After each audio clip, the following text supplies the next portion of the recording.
Well, good afternoon, everyone. I am Stephanie Barnes. I am chair of the Health Law section of the National Bar Association and also senior counsel at Nixon Gwilt Law.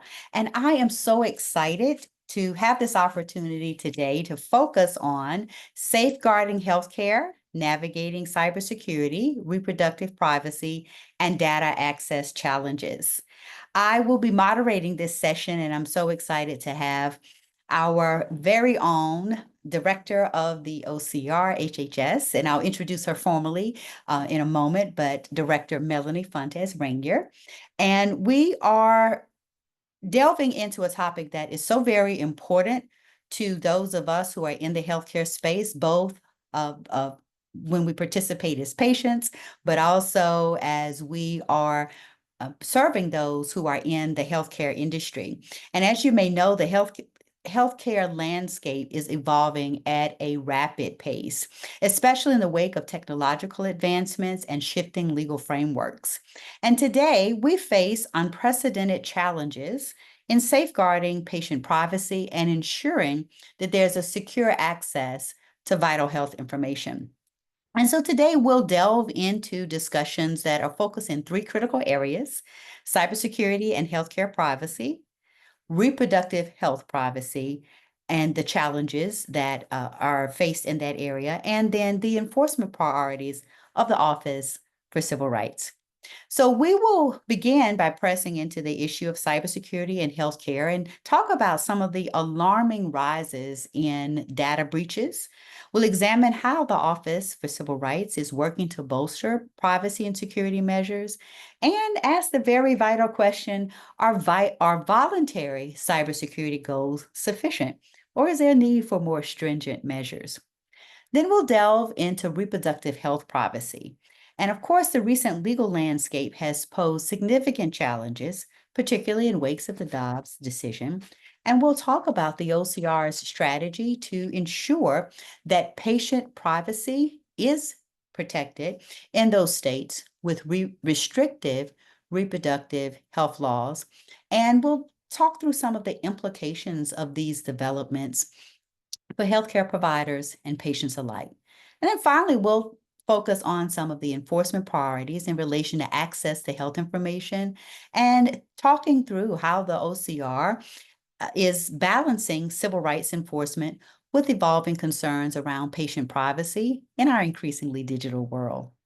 And we will also look at some of the information blocking legislation and how effective it has been, and talk through how this is improving access to health data. So we encourage you to actively participate. For those of you who are in attendance, we will be taking questions using the Q&A function. So please share your questions using that function, and we will ensure that we elevate those and give the director an opportunity to share her thoughts on that. And we want you to, of course, take away from today's engagement, today's webinar, useful information that you can use in helping your clients, as well as ensuring that we are all an active part of ensuring privacy in the digital health space. So without any further ado, I'd love to introduce our speaker for today. We have with us Melanie Fontes Rainier, who is the director of the Office for Civil Rights in the Department of Health and Human Services. She has served as the director, where she leads the department's enforcement of federal civil rights and privacy laws and directs related policy and strategic initiatives. Previously, she served as counselor to the Health and Human Services Secretary Xavier Becerra, providing strategy guidance to the Secretary on issues pertaining to civil rights, patient privacy, reproductive health, the Affordable Care Act, competition in healthcare equity, and the private insurance market. In this role, she led the implementation of the bipartisan No Surprises Act, helping to increase transparency in medical billing and save consumers money. She also served as the Secretary's designee on the White House Competition Council, leading cross-cutting department work and a whole of government approach on price transparency, costs, and competition to benefit American consumers. Before joining the Biden-Harris administration, she served as the special assistant to the Attorney General and Chief Healthcare Advisor at the California Department of Justice, where she led a national team to save the Affordable Care Act and protect healthcare coverage for over 133 million Americans. During this time, she facilitated the creation of a new office, the Healthcare Rights and Access Office, devoted to proactively advancing laws pertaining to healthcare, civil rights, privacy, competition, and consumer protection. She has also worked on multiple groundbreaking settlements, such as the $575 million historic settlement against one of the largest health systems in California to increase competition and consumer choice in the state, and multiple bipartisan settlements to address the national opioid epidemic. She's had an extensive history of public service and received her JD from the University of Arizona, and she is here with us today. Director Rainier, welcome to this fireside chat. Thank you so much for having me. We're so excited to be able to hear from you and to share with those who have joined us the different enforcement activities and to develop a better perspective on how we can contribute to privacy and security for our clients and beyond. So we'll start off with delving into our first area of discussion, and that's cybersecurity and healthcare privacy. We want to start with talking about your 2023 concept paper that outlined the department's cybersecurity strategies for healthcare industry. And as part of these recommendations, there is a focus on voluntary cybersecurity goals across the industry. And of course, we want to get your perspective on whether these voluntary goals are enough and what your thoughts are in this arena. Sure, and thanks for the question. I think the paper you're talking about, it was a department-wide paper that was released in December of 2023, which focused on part of the work of OCR, but also the work across the entire department. So the Centers for Medicare and Medicaid Services, our partners in the Assistant Secretary for Prepared Response, again, just showing the coordinated effort and work that's happening at HHS. So I would say a couple of things. I think voluntary goals can help the industry move forward towards increased cybersecurity and help protect electronic health information. But obviously we at OCR think there can be more done here, right? And that's why we're doing a lot of stuff in this space. So we know at OCR, the breach trends are growing. One, we know that the number of large breaches that have happened since 2018 have doubled. So an increase of 100% with respect to the actual number of large breaches that are happening. But more alarming in that statistic is that they're happening at twice the rate they used to happen, but they're also getting bigger. And so if you look from 2022 to 2023 and to project what we think this year will happen, in 2022, there were about 55 million people affected by those breaches. In 2023, there was about 156 million affected by that. So that's a 300% increase.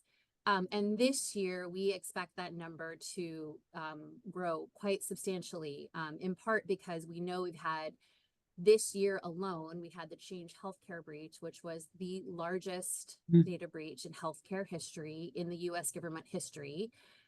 They just updated their original filing, which originally they had filed a notice that said that breach had affected 500 people. They amended it and are now projecting it affects 100 million people. Wow. So that's a considerable number of people and chunk of the overall picture of what's happening. And so we know we have a lot of work to do in this space. We know ransomware is happening more frequently, as well as phishing and hacking. So in this area, we've been really focused on ways to mitigate those effects. So one way we did is to show the importance of risk analysis. Mm-hmm. So risk analysis is a requirement of the HIPAA security rule. It is something that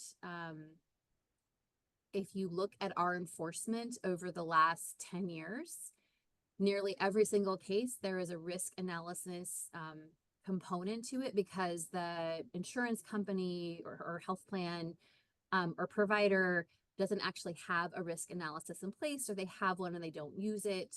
And that's not necessarily helpful, right? You have to understand the risks that you have in order to manage the risks that you have and Right. not make yourself an attractive target for ransomware.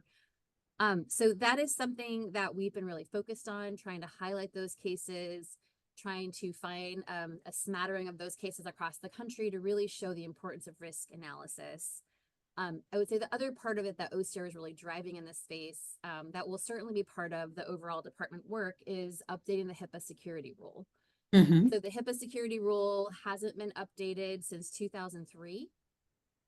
That's over 20 years. And we know in those 20 years, a lot has happened. So we'll continue to enforce the existing rule. We know that it's technology neutral, it's scalable, it's adaptable, which is important. But we also know a lot more about HIPAA enforcement now and cybersecurity. And so we Mm-hmm. can make a stronger rule to help the healthcare sector prevent, respond with respect to cybersecurity threats and attacks and protect our healthcare system. And so I think those are some of the major parts we're working with. And, you know, as our colleagues work on various components of this, whether it's the voluntary standards or it's other rulemakings that are happening, we're constantly in coordination to make sure that HIPAA is always contemplated and always remember that it is the legal component here at the department and that Mm-hmm. it's an important part of that. Yes, well, that is something that, definitely is important for providers to be thinking about is, you know, as you mentioned, the risk assessments are so incredibly important because they identify issues that allow providers to be able to address those before they actually become breaches. And, you know, it's important to uh, be able to incorporate that as part of the design, as part of the planning, and that is a living activity rather than something that, as you mentioned, may be done and then put on the shelf and not revisited until until it's too late. Kind of going back to some of the voluntary efforts that providers and technology developers can do. In addition to the risk assessment, obviously ensuring that they actually conduct that required component, what are some things that you believe that the healthcare industry can implement as best practices or these voluntary efforts that will I won't say necessarily lessen the need for enforcement, but definitely complement it so that it's truly an integrative process. Yeah, so risk analysis is really important, and every covered entity should be doing that. So health plans, providers, clearinghouses, and their business associates, Mm-hmm. which helps identify risks and then helps identify a risk management process.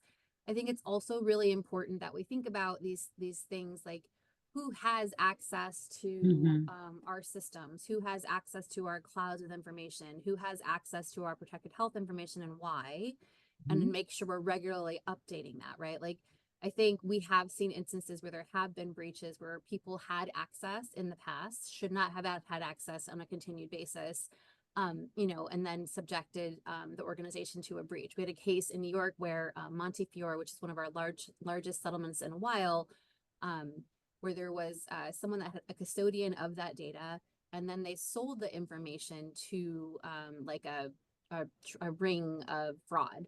And we worked with an NYPD on that case. And so I think those kinds of things happen more often than we think. And I think it's really Mm-hmm. important to make sure we understand like who has access to our systems, why, and what access controls do we have in place.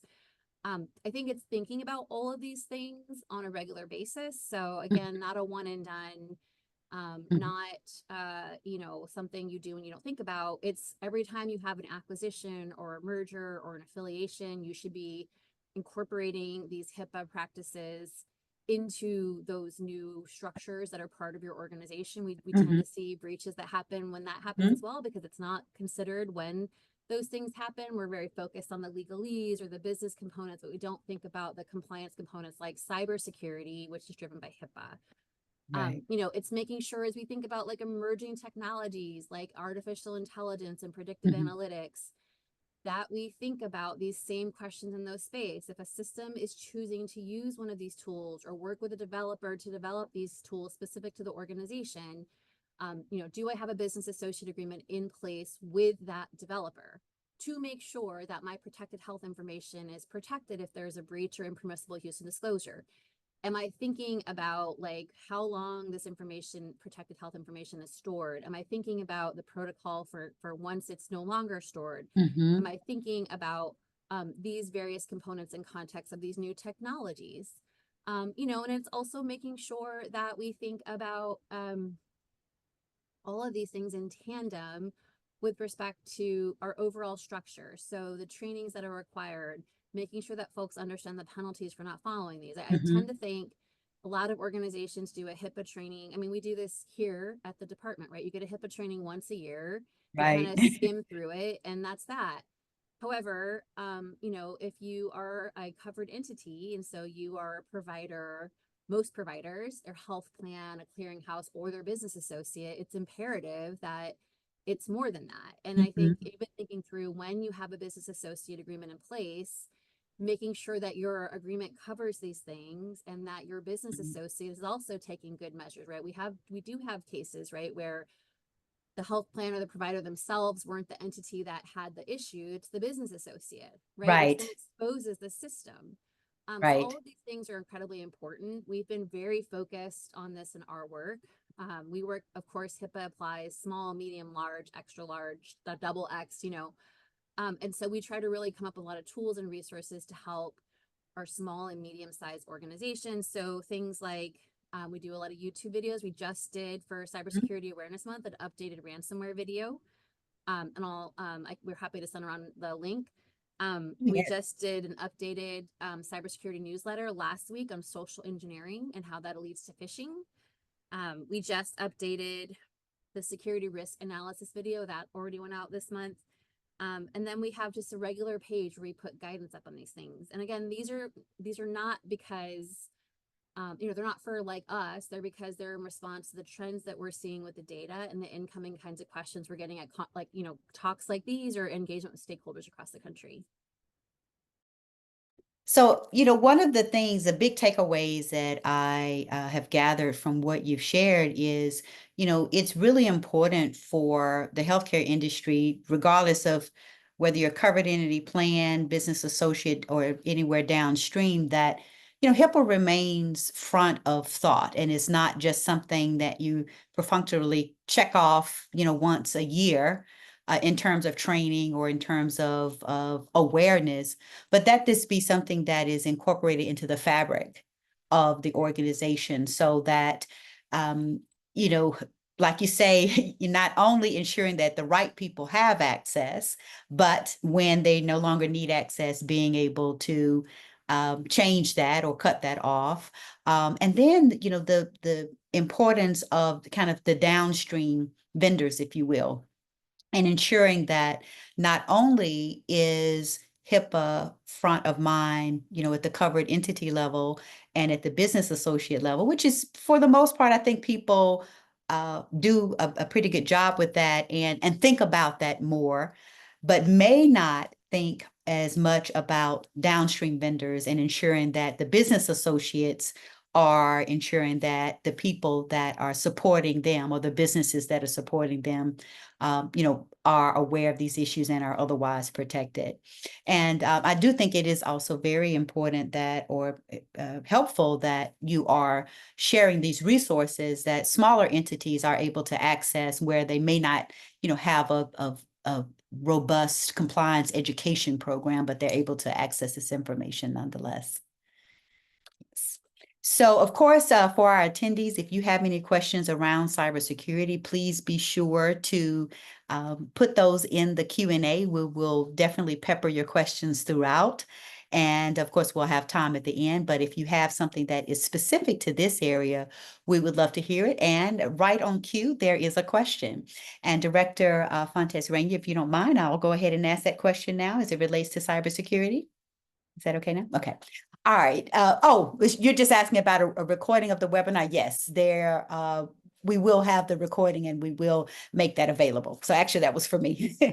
All right. Yeah, and I should just, oh, yeah. sorry, Stephanie. Okay. No I worries. would just note also, we OCR works with the FDA and the Office of National Coordinator, Assistant Secretary for Technology Policy. We work with them on what is called a security risk assessment tool. It is free. You can go online and input information about your organizational structure to determine which laws apply to you with respect to privacy and cybersecurity. So it's a useful tool. Anyone can use it. Doesn't cost any money. And again, that's just another tool we as the federal government have made available to help drive safe, secure data practices and making sure that we're, keeping the healthcare industry safe. Thank you for that. And I'll be sure to include those links as well, so that those who listen to our recording later are able to access those. Let me see, we may have one more. Oh, no, that was just a response. All right, wonderful. So what we'll do now is just transition, unless there's anything else you want to add to button up the cybersecurity section. Did you have anything? No, I mean, I would just add the best way for folks to stay up to date on these things is if you go to hhs.ocr or excuse me, hhs.gov/OCR. That takes you to our homepage. On that homepage, you can do a couple of things. You can click on different tabs about information like HIPAA or civil rights. You can file a complaint. It tells you how to file a complaint, which you don't, I mean, this is a legally facing organization and conversation, but you don't have to be a lawyer to file a complaint, right? Anyone can file a complaint. You don't need to understand the structure of the law or the funding sources. Our team will help you with that. And that inclusive of both civil rights and HIPAA. And on that page, you can sign up for our listservs. And so it's a really important way we get information out. Every one of our settlements goes on those listservs, whether it's civil rights or HIPAA. That's where we have new guidances. That's where they go out. When we update our webpage or we update, like the security risk assessment tool, which we do every year based off of feedback from covered entities, all of those things will go out in our listserv. So I would say if you take one thing away from this to get information about OCR, signing up for our listserv is a really important thing. And Deborah or Dennis can put the link for the listserv itself and that information in the chat. Okay, wonderful. And I do think that, these types of engagements and also having those resources available are what really ensure that this is kind of a partnership, if you will, because obviously from the industry perspective, I believe that most of us are committed to ensuring that, we are building and operating private and secure systems. And it's great to be able to have these resources where we're able to easily access the information that helps us to produce, better outcomes. So thank you so much for sharing that. So now let's kind of move into another topic, reproductive health, privacy.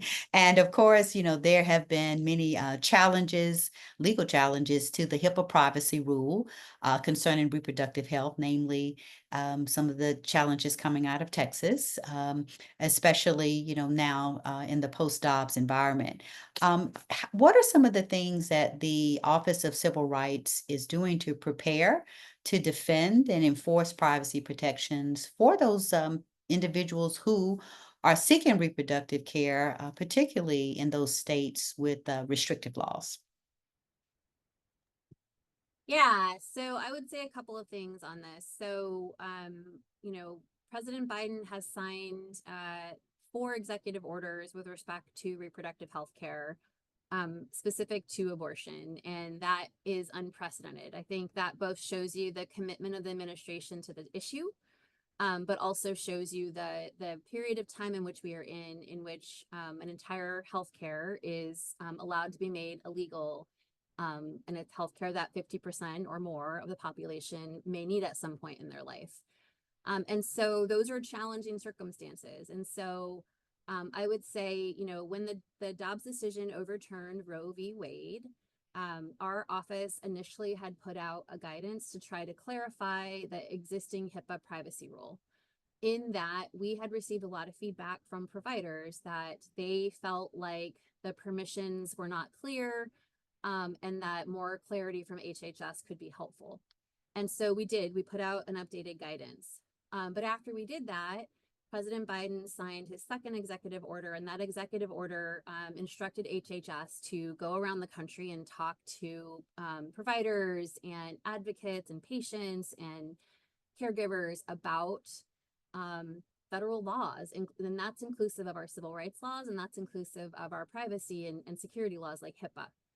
And so we did do that. And we had lots of conversations with providers and folks across the country. And in those conversations, we were told, hey, like the guidance was great. Thank you for that, but it's not enough. And we need to do more in this space. And so some of the scenarios which we talked about where you know, there was a national investigation done by Senator Wyden. It's public. It was in the Washington Post, where he inventoried and audited a bunch of pharmacies, for example. And he found that pharmacies were just handing people's records over. And so we quickly went into problem solving mode and came up with what was a proposed and now final rule on reproductive privacy under the existing HIPAA privacy rule. And that rule itself is meant to bolster patient privacy and trust, and support reproductive health care, right, through privacy. You know, HIPAA was created for the allowance of exchange of medical information, which helps care coordination and helps to make sure that we're improving health outcomes. And as part of that, Congress contemplated medical privacy issues and required HHS to establish a privacy standard. And so this rule was in furtherance of that, because we knew that when Roe v. Wade was overturned, suddenly we had a new hole in how people's privacy was or was not being administered. And so this final rule is for those that are regulated by HIPAA. So health plans, providers, clearinghouses, and business associates, and prohibits them from disclosing or using protected health information to conduct an investigation into or impose liability on for when a person merely seeks, obtains, provides, or facilitates lawful reproductive health care. So in that vein, right, we know that there are fishing expeditions going on for people's medical records. And in that instance, we know that that might, under the new reality of a loss of Roe v. Wade, might mean that a patient might be too scared to get follow-up care or to have a candid conversation with their provider because they're worried about the repercussions, or they're worried that their information might be disclosed, or they might not just seek treatment in the first instance. And we're also knew that a lot of providers might be withholding information to protect their patients or withholding information to protect their own liability. Neither of those things are in furtherance of patient-provider confidentiality, privacy, and that care that you need. And so this rule would prohibit that. The rule itself applies in a few instances. So when the care is lawful under state law, for example, a resident of a state travels from one state where this care is not lawful to another state where the care is lawful, and then travels home. I get asked a lot about shield laws, for example, which there have been some of those passed. The problem with shield laws is they don't protect that individual when they go home. And when that person goes home, or that woman goes home, her provider might now be asked for her medical records or asked questions about the kind of care she received when they had nothing to do with it. And so it's meant to protect that ability to get that care because it's Mhm. protecting the privacy. It's also in the instances where it's protected, required, or authorized by federal law. And so we think it's really important with respect to that, that this allows for that care. It's lawful reproductive care. Of course, this rule could never reinstate Roe. You know, the Supreme Court was very clear about that, and with respect to states and all of those things. And so that's not what this rule does. But we think it was necessarily like solving a problem we were seeing in real time. So the rule went into effect this summer. We will start enforcing it December 23rd of this year. The notice of patient and privacy protections gets enforced later. And so we think it's really important with respect to that for providers. And, you know, we think it's in furtherance of our HIPAA privacy rule. And so I think the other piece of it is that, you know, I run a law enforcement agency, so my own staff will have to go through this process, meaning if we're trying to use information for a prohibited purpose, we will have to go through these same hoops, right? And we're maybe not able to get the information. As will other federal partners. We work closely with the DEA on this to ensure that, you know, law enforcement functions could continue, but that we weren't allowing for the sort of weaponization of healthcare information, and that we wanted to protect that patient provider trust. Wow, that is something that, definitely we will embrace as we, continue in this post-Dobbs environment. Just in terms of some of the things that, if we're counseling covered entities or anyone, who's impacted by this area, what are some of the things that we should be doing to prepare our clients, or that entities should be thinking about as we get ready for enforcement of this new final rule? Yeah, so that's a great question. So we have a lot of resources up on our website right now, including a YouTube video, a fact sheet. Those tools were designed to help prepare covered entities for this, FAQs. And also we've put up a model attestation. So, you know, the rule prohibits the use and disclosure of protected health information in certain instances. In the instances where it's not protected and law enforcement would still be able to obtain the information, we've created a model attestation form, which the rule requires. So in those instances, those providers can start using that model attestation now to get ready and have people get ready to use it. It's up on our website. We developed it again in conjunction with other law enforcement agencies here in the federal government, to try to have it be as easy as possible for our healthcare providers. And so that's already up on our website. Folks can take a look to make sure they understand it. They can start getting in the practice of using it. You know, and I think overall, just understanding, again, I think there's a lot of misinformation about HIPAA. I think even, you know, within really well-known academic medical institutions or whatnot, both from the patient to the provider level.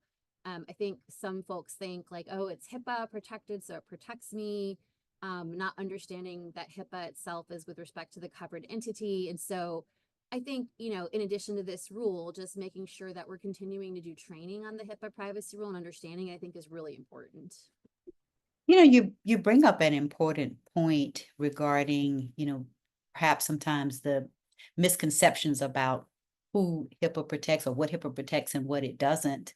What are some things specifically that we should be doing, or where we can direct patients who may have questions, or just to attempt to lessen the confusion around this area?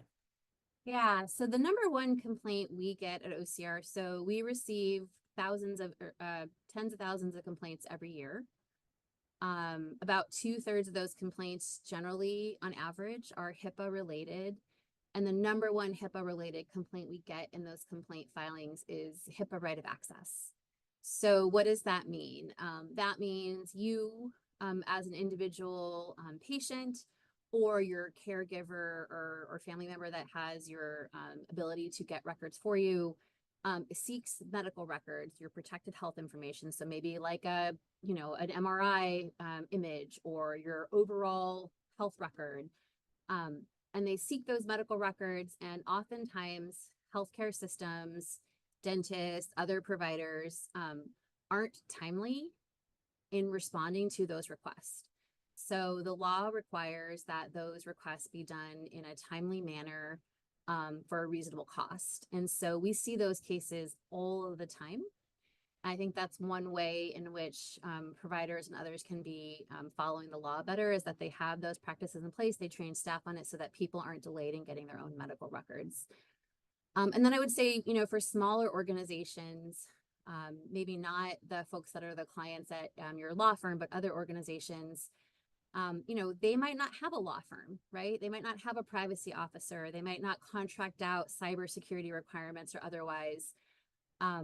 And so it might be a front desk person that is responding to a HIPAA data request, or is responding to a subpoena, or is responding to an inquiry, a question about authorization. And so I think really important to make sure that in those instances, we're training that staff as much as possible, and that we're thinking about possible instances where data might be requested like this, so that we're developing a plan and making sure that it's not happening in real time, right? Because I think you could imagine a scenario where you have a front desk person and they're interacting with possible law enforcement, and that's unequal footing, right? And so I think we want to make sure that folks understand what is required, what isn't required, and they're prepared for those instances to protect privacy and to protect security of our health information.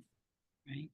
And I want to, of course, open it up for any questions related to this, but I wanted to share a just kind of a parting thought I have just regarding, one of the things that's so important to prepare our clients or anyone who's in the ecosystem. And I think you hit the nail on the head, and that is, proper training about what is required and what isn't.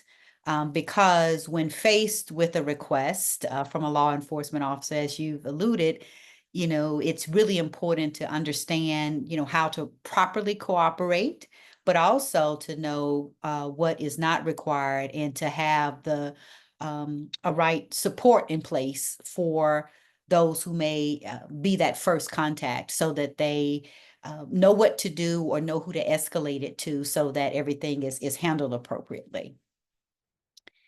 So I don't And see. again, we do a lot of trainings, we do a lot of newsletters. So, I hope folks don't feel like it's just you're on your own. We do have a lot of resources on our listserv and on our website. We want to make sure we're helping drive compliance, because it's in everyone's interest for us to follow the law to protect our healthcare system. Right, right. And I don't see any questions from the attendees on this particular subject, so we will transition into our final area, which is just looking at just some of the enforcement priorities that you have, because you've already kind of talked about, the access to health information, but and you've alluded to this somewhat, but as the director of the OCR, how are you balancing enforcement of civil rights protections with patient privacy rights, especially with new technologies like AI and increased data sharing? Yeah, so thanks for the question. I think first off, OCR has put out a non-discrimination rule with respect to patient support tools. So things like predictive analytics, things like algorithms, things like artificial intelligence. And so it's in our section 1557 of the Affordable Care Act rule, which was finalized in April. The provision takes effect, I believe, next May. So folks still have some time to prepare. But the provision requires both, one, an identification of possible risk of discrimination when particular artificial intelligence and other tools are used. In particular, when someone has information that input variables, so the kind of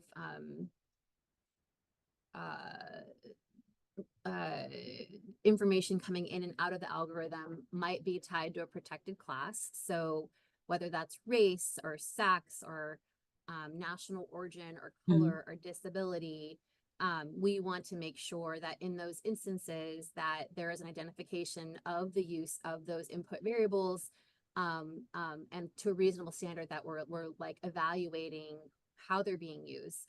There's been a lot of information about certain tools already. We've seen some instances of algorithms that have gone sideways. And so in those instances, right, like a lot of notice for covered entities, but also working alongside the ONC ASTP new rule with respect to transparency from the developer side, which does require transparency about use of those inputs, which is consistent with our rule, which could also be a tool that a provider could use to assess the possible risk.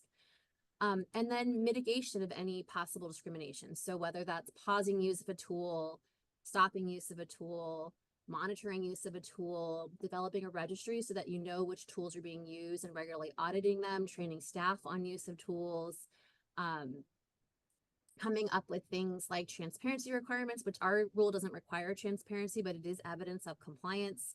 Right. We think those are all really, really important things as we think about these things. And I think, one of the things I like to say in the AI space is, yes, it is new and we're at the advent of like this emergence of it, but it's also not new in healthcare, right? We've been using algorithms for a long time in things like health benefits. We've been using algorithms when it comes to like social services.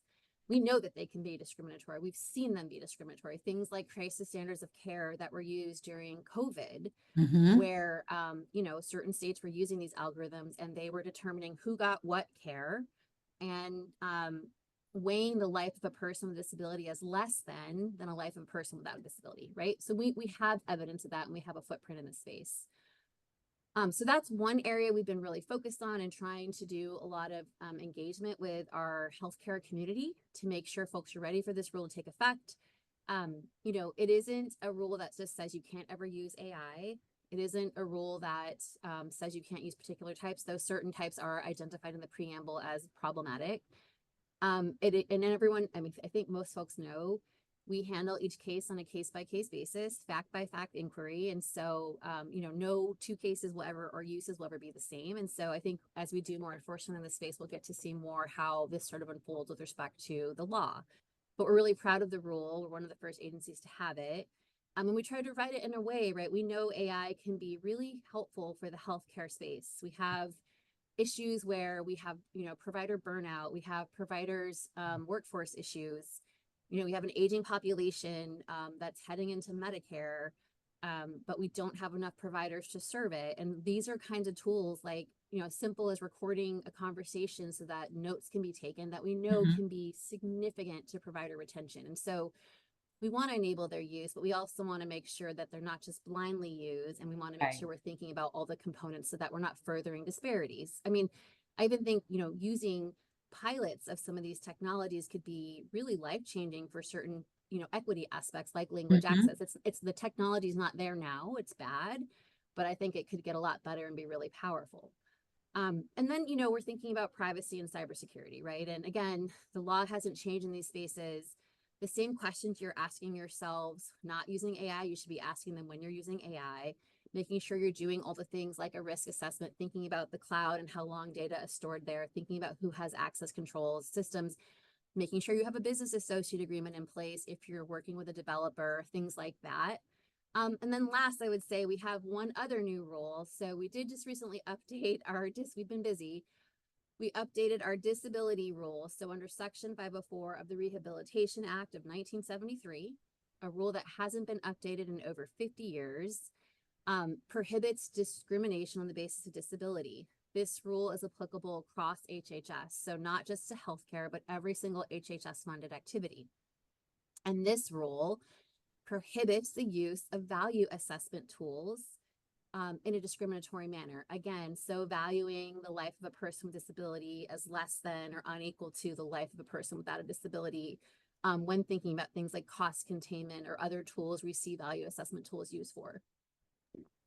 Wow. So, there's a lot to be gleaned from what you've just shared in terms of covered entities preparing for the effective date of this rule, as well as those who provide that technology. And of course, I've worked with a lot of digital health technology providers who are developing this technology or using a component of it to support covered entities. And when you're thinking about it from the perspective of because you mentioned some of the responsibilities that a covered entity would have is to, keep track of the tools that they're using, ensuring that they're providing the right type of training and ensuring that there's the correct access points, that they're cut off when no longer needed, et cetera. But if you could think of just things that, you know, for those of us who are supporting the technology providers who will be, serving the covered entities, what are some things that we need to be doing on our end, or advising our clients rather, to be considering? Yeah, so neither 1557 nor 507 apply to developers. So just to be super clear about that, my rule does not apply to Right. developers, probably in most instances. The ONC rule applies in certain contexts, but is also limited. And so I would say, without like my authority where I can't make you do something, I Right. do think it is in the healthcare industry's interest and Mhm. all of our interests that those tech developers are like opening the hood and showing the work that's going into it and being transparent when they're using input variables that affect protected classes. And I've been told, I've had a lot of conversations with providers around the country about this. There are a number of coalitions building in the space. Like we work a lot with, I was just at Duke this week speaking with Mark McClellan and a number of folks there about artificial intelligence. We've worked really closely with their AI division there. I was just on a panel with Microsoft and Amazon. We've worked a lot with CHI, which is Coalition for Health Artificial Intelligence. Like, so there are a lot of efforts around this, right? Whether it's thinking about things like assurance labs or thinking about things like registries. So that a lot of that work is in place. And I think it's really valuable that there is this private public conversation happening. But I also think if you're advising clients, I think it's in their interest to be transparent. Right. I have heard anecdotally from a number of covered entities that a lot of these companies are not always being transparent. Right. And I don't think that's in anyone's interest. I don't think that's in the healthcare industry's interest, and nor do I think that will help advance AI overall. It's just going to make everything Right. proprietary in a way in which things are siloed. And I think we really benefit when things are more integrated because the AI will learn faster. Once it's learning faster, I think we can better understand like the bias or the harm that it may or may not be creating and continue to have conversations about what does that mean in the context of civil rights. Right. And I think, the biggest takeaway, just in terms of those of us who may be representing technology developers, is that even though it does not directly apply in terms of the enforcement, it impacts the customers. And so it's always important, in any aspect to know, what will impact your customer, the covered entity, so that you can build a product that is something that they will be willing to use. And as you mentioned, transparency is important regardless, because that furthers the quality of the technology that is in the marketplace, and ensures that it actually does help rather than add something that will take away from the quality of care that's been given. Yes. Well, this has been certainly a great conversation, and I really appreciate, your willingness to engage and to share resources and ensure that we are able to, one, know kind of where to get these resources if our clients ask, but also in being able to share this information with the public so that they know where to get this as well. And so I'm going to just see if there are any additional questions from our audience. And while we are, looking at the Q&A, if there are any parting remarks that you would like to share, just in terms of kind of closing us out for today. Sure, we appreciate the opportunity to be here and to partner with MBA and others. And so thank you for having and creating the space. I would just remind folks that it is in everyone's interest to drive voluntary compliance. Most of our cases end in voluntary compliance. You don't read about them in the news. It's someone was doing something wrong, an investigator calls, the conduct is fixed. That's not always the case. Those are the ones you do read about where we end up with a civil monetary penalty or we end up with a big settlement. And so to the extent that there are other regional happenings or webinars you think that OCR should come on to talk to you about various rules or HIPAA or cybersecurity, we are always happy to do so. We have offices in 11 cities across the country.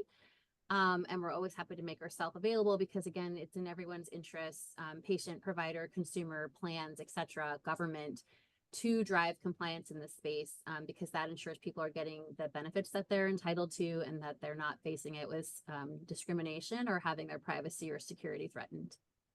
Thank you. Thank you.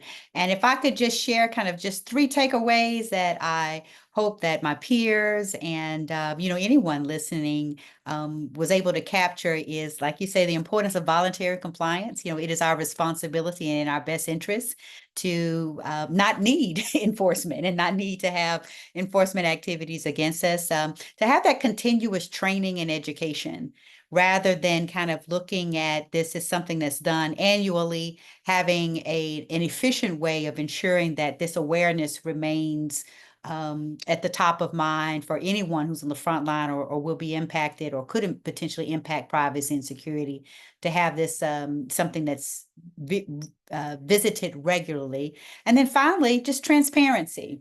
When we are transparent, either on the vendor side, on the technology developer side, but also demanding that transparency on the covered entity side, it's really important because when these issues rise to the surface, we're able to address them. And it's just important for us all to be engaged in dialogue, so that, we're able to protect the patients ultimately at the end of every transaction. There's a human being who is relying on the privacy and security of their health data. So thank you so much, Director Fontes. Rainier, I really appreciate you taking this time, and it was such a great pleasure to talk to you today, and I thank you so much. And thank you to all who attended.